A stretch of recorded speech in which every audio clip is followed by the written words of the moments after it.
नमस्कार किसान भाइयों, मैं आपका अपना सोनू भाई। बने रहिए हमारे यूट्यूब चैनल के साथ।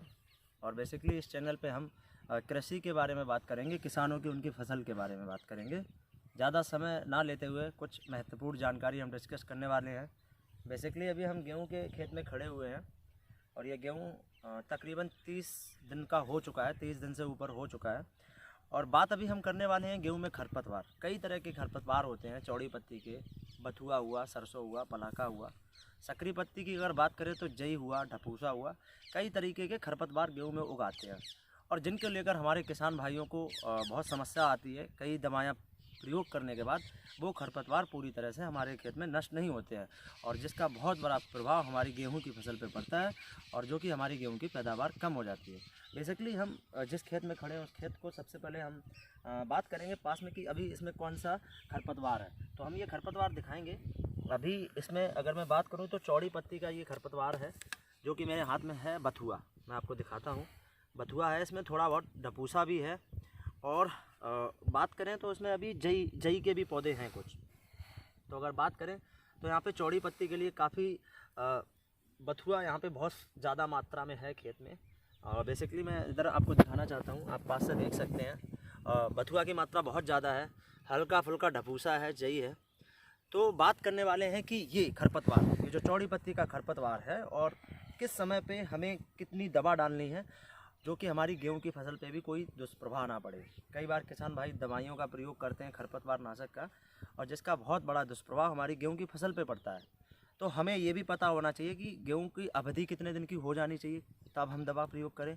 तो सबसे पहले हम बात करेंगे तकरीबन जब हमारा गेहूँ 30 दिन के ऊपर का हो जाए, लगभग 35 दिन का, और जो हम सिंचाई करते हैं बेसिकली कुछ लोग 22 दिन पे करते हैं या कुछ लोग 28-29 दिन पे करते हैं। उसके बाद खेत में जब हल्की फुल्की चलने लायक जब आपका खेत हो जाए, मतलब गीलापन थोड़ा थोड़ा ख़त्म होने लगे और थोड़ी बहुत नमी रहनी चाहिए। नंबर 1 रूल यही हमेशा याद रखना है, हम जब भी खरपतवार दवाइयों का प्रयोग करेंगे तो खेत में नमी का होना बहुत अति आवश्यक है। अगर ज़्यादा नमी होगी तो घास नहीं जाएगी और कम नमी हुई तो घास नहीं जाएगी। तो ये चीज़ें हमें हमेशा याद रखनी है। और जब भी हम खरपतवार वाली दवा का प्रयोग करेंगे तो हमारा गेहूँ तकरीबन 30+ यानी कि 30 दिन से ऊपर का होना चाहिए। तो बेसिकली बात करेंगे अभी चौड़ी पत्ती के बारे में। हमारे पास कुछ दवाइयाँ हैं जिनको लेकर हम डिस्कस करने वाले हैं। और बेसिकली अभी मैं आपको इस दवाई के बारे में दिखाता हूँ। ये दवाई है भारत कंपनी की और जो मेरे हाथ में है, और ये है क्लोडिनो। इसका जो काम होता है, इसमें पीस आते हैं, इसके अंदर 8 पीस होते हैं, छोटे छोटे पाउच टाइप के। इसका जो काम होता है वो हमारी सकरी पत्ती को, घास को ख़त्म करता है, जैसे जई हुआ, ढपूसा हुआ। और वो भी हमें इतना याद रखना है, हमारी जो जई ढपूसा है वो तकरीबन 3 से 4 पत्ती की हो जाए तब हम इसका प्रयोग करेंगे। इसकी जो डोज रहती है वो 1 बीघा में 2 पीस हमें यूज करने होते हैं। इसके अंदर 8 पीस होते हैं और 1 टंकी में इसका 1 पीस यूज किया जाता है। तो ये हमारी सकरी पत्ती की घास को ख़त्म करेगा, यानी कि जई को ख़त्म करेगा और ढपूसा को ख़त्म करेगा। और बेसिकली अब हम बात करते हैं चौड़ी पत्ती की घास के लिए। कई बार चौड़ी पत्ती, किस तरह से चौड़ी पत्ती की घास ख़त्म होगी, जैसे ये बथुआ की जो घास है इसको हम किस तरह से ख़त्म करेंगे, क्योंकि इस खेत में बथुआ की बहुत ज़्यादा मात्रा है। तो इस खेत के लिए हम आपको दिखाएंगे। इस खेत के लिए हम जो प्रयोग करवाने वाले हैं वो है 2,4-D। ये अतुल कंपनी का है। बेसिकली आप कहीं से भी मार्केट में ख़रीद सकते हैं और किसी भी अच्छी कंपनी का लें। आपको इतना याद रखना है, ये 2,4-D है, ये 58%। तो ये जो है ये चौड़ी पत्ती की घास को ख़त्म करता है। और इसका भी प्रयोग क्या करना है, जब हमारे खेत में दोनों तरीके की घास हो, या सकरी पत्ती या चौड़ी पत्ती, तो उसके लिए हमें क्या करना चाहिए, उसके लिए हमें ये प्रयोग करना चाहिए कि जो हम क्लोडिनो यूज़ करने वाले हैं, ये भारत कंपनी की, इसके साथ हम जो 2,4-D यूज़ करेंगे ये 75 ml यूज़ करेंगे पर बीघा। हाँ, अगर हमारे खेत में सकरी पत्ती की घास नहीं है, केवल चौड़ी पत्ती की घास है, जैसे बथुआ, पलाका, सरसों, मकरा टाइप, तो उनके लिए हम 2,4-D यूज़ करेंगे 100 ml प्रति बीघा। याद रखिए, इसका काम होता है सकरी पत्ती की घास को ख़त्म करना, जई या ढपूसा, और इसका काम होता है 2,4-D। जो मेरे हाथ में है 2,4-D, मैं आपको पास से दिखा देता हूँ। इसका काम होता है चौड़ी पत्ती की घास को ख़त्म करना।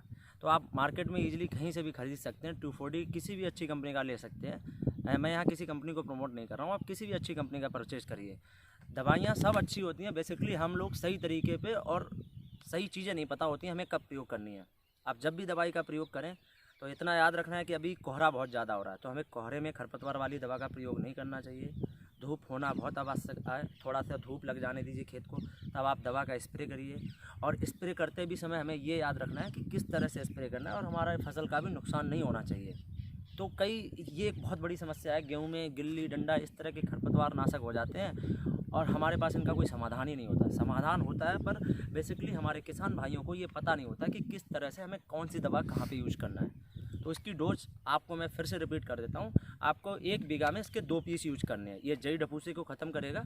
और 240 जब आप क्लोडिनो के साथ यूज़ करेंगे इसके साथ, तो आपको 240 75 ml प्रति बीघा यूज करना है। इसका आपको क्या करना है, 2 गिलास घोल बना लेना है। 1 बीघा में 2 टंकी पड़ती हैं, तो 1 गिलास इसका घोल निकाल के आपको टंकी में डालना है और 1 पीस इसमें से निकाल के डालना है। तो बहुत अच्छा रिजल्ट है, मैंने इसका खुद अपने खेत में प्रयोग किया है। इसका क्लोडिनो का, ये भारत कंपनी का है और इसका बहुत ही बढ़िया रिजल्ट है। इससे जई ढपूसा बहुत जल्दी चला जाता है। आप देखेंगे 3 से 4 दिन में जई ढपूसा एकदम ख़त्म होने लगता है।